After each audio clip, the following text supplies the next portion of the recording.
Actually, really helpful That feature. was pretty great. I don't remember that being in music. That's fantastic. And it's the Taking exact report. artistic liberties. It's amazing. It records the stops you use. Got real technical organ. It's pretty awesome. Yeah, glad we invested. They're proud of it.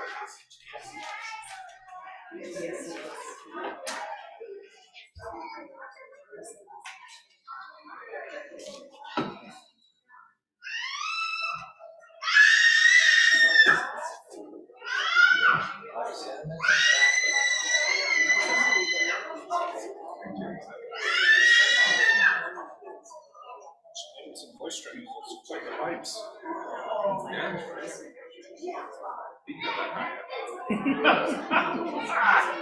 You can have the high F above the high F.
Good morning, and welcome to the worship of God in this place this morning. We're Shepherd of the Hills Presbyterian Church. We welcome each and all to worship with us, and we particularly welcome past members who have returned. If they had realized that I was going to be preaching this morning, I'm sure they wouldn't have come.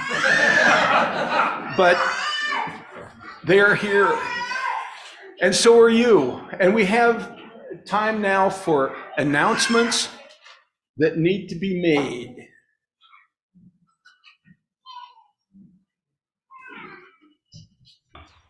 Good morning. My name is Leah Boyd Merchant, and I'm half of the team of worship with Mr. Jim Kassler. And I am absolutely delighted to tell you that we have succeeded in our arrangement of pastors, guest ministers, guest speakers, clear until the 31st of December. I know. We have had such an amazing heads together experience about this. So Jim and I have worked on this, as well as a great deal of help from Dale Boren, and many conversations with you all. So here's the lineup, and I won't give you all the dates and all of the people, but here are the people that are going to help us out. Reverend Jeremy Howard, who is our presbyter, Tammy Rudkin, who is a local minister, Mr. Bart Ray, who is a beloved member of this congregation, Pastor Todd Van Gunten, a Reverend Libby Hugus, and Reverend Gail Unruh. So very, very pleased to have them in our pulpit. And it just really goes to show the togetherness and the pulling together to make things work in this congregation. Thank you, everybody who helped out.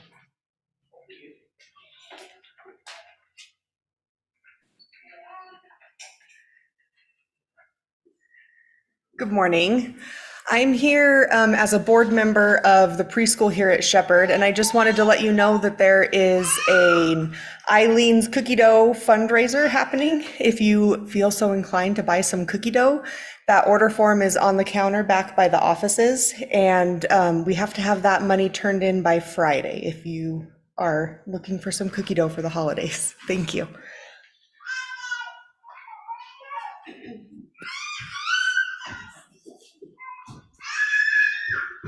Geez, you're tall, Jim. Holy cow. I want to give you a report on Pastor Sarah. Praise God. She was released from the hospital, or was scheduled to be released from the hospital yesterday and come back to Casper.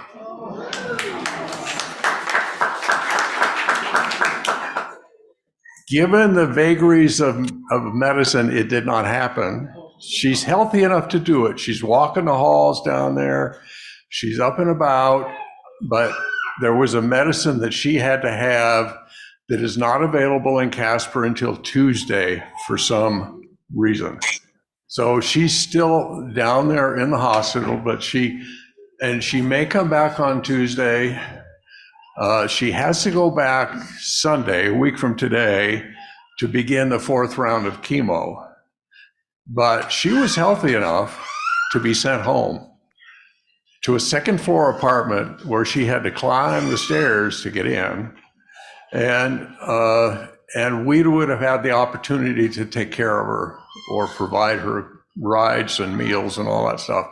That may yet happen, and I would bet that after the next round of chemo, she'll have another chance to come home. I think she's in for 6 rounds, so perhaps we'll get another shot at it, but she is better.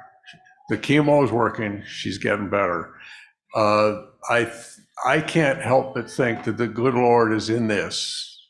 We are able to care for ourselves in her absence, witness the speakers on Sunday, which is absolutely incredible that we can have that many people either in the congregation or in the community willing to step up here and stand here and talk on and preach on Sundays.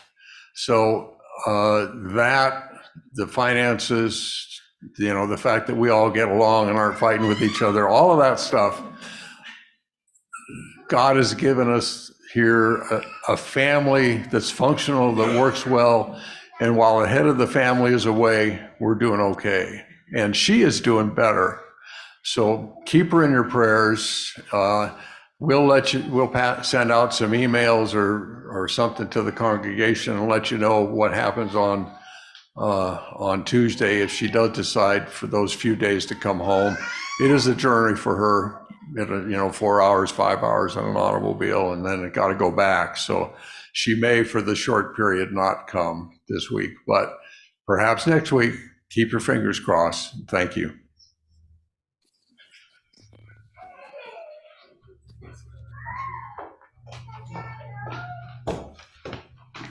Good morning. My name's Kelly Taubert, and I'm a member of the Deacons Board. Scott asked us to talk about what we do as deacons a little bit for the Generosity Minute. So at first, I want to just read to you our job description, because I don't know if everybody really knows what it is.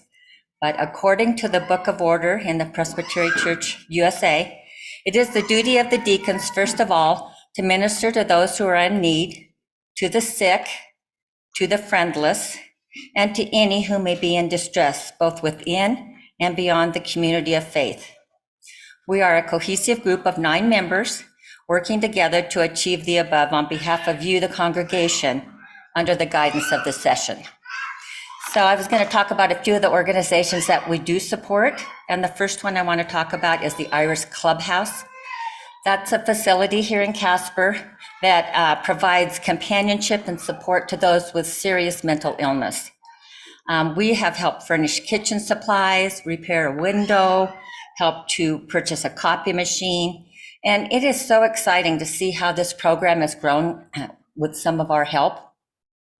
I know personally, I have a brother-in-law that has schizophrenia, and he participated in this program for years. And having a serious mental illness is very isolating. And this program is really wonderful.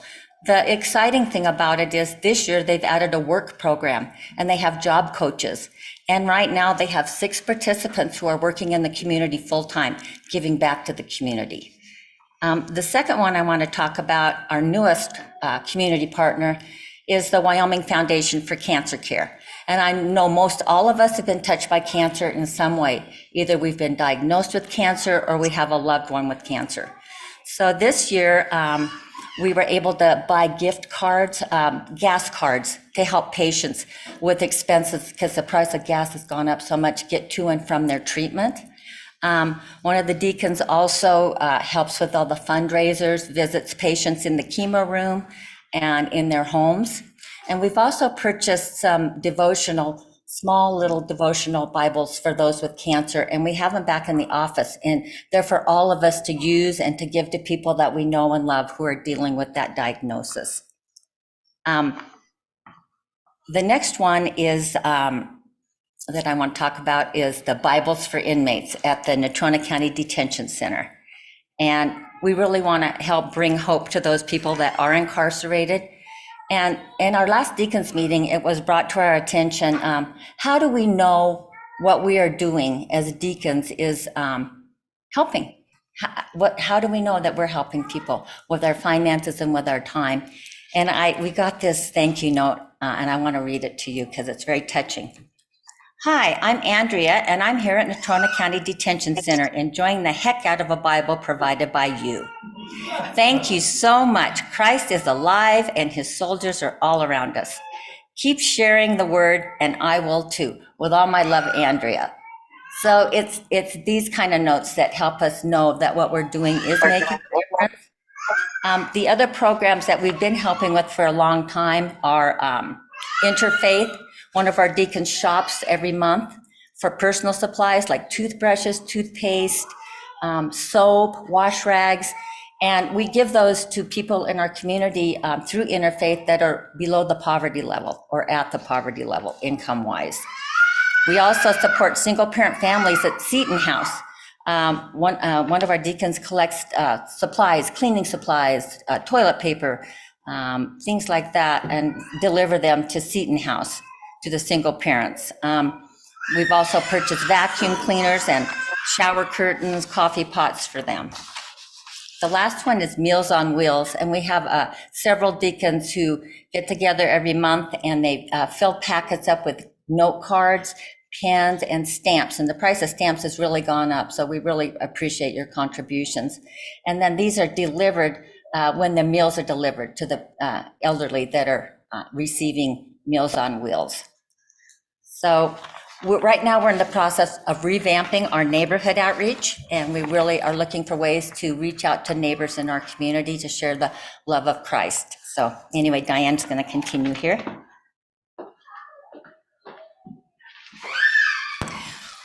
One of the other endeavors that we have is care and concern of those in our own congregation.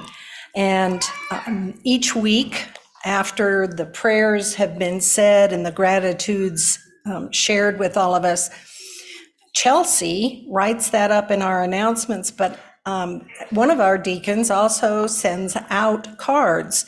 And that may be sympathy, get well, thinking of you, special birthday, anniversary. So since February, there have been 75 cards that have been received by Shepherd of the Hills persons. And by the way, this is a great time for you to update your address, your email, and your phone numbers with Chelsea, because you might miss a card from one of us. One of the things that we also do is to provide meals when there's been a death in a family or something otherwise of that nature.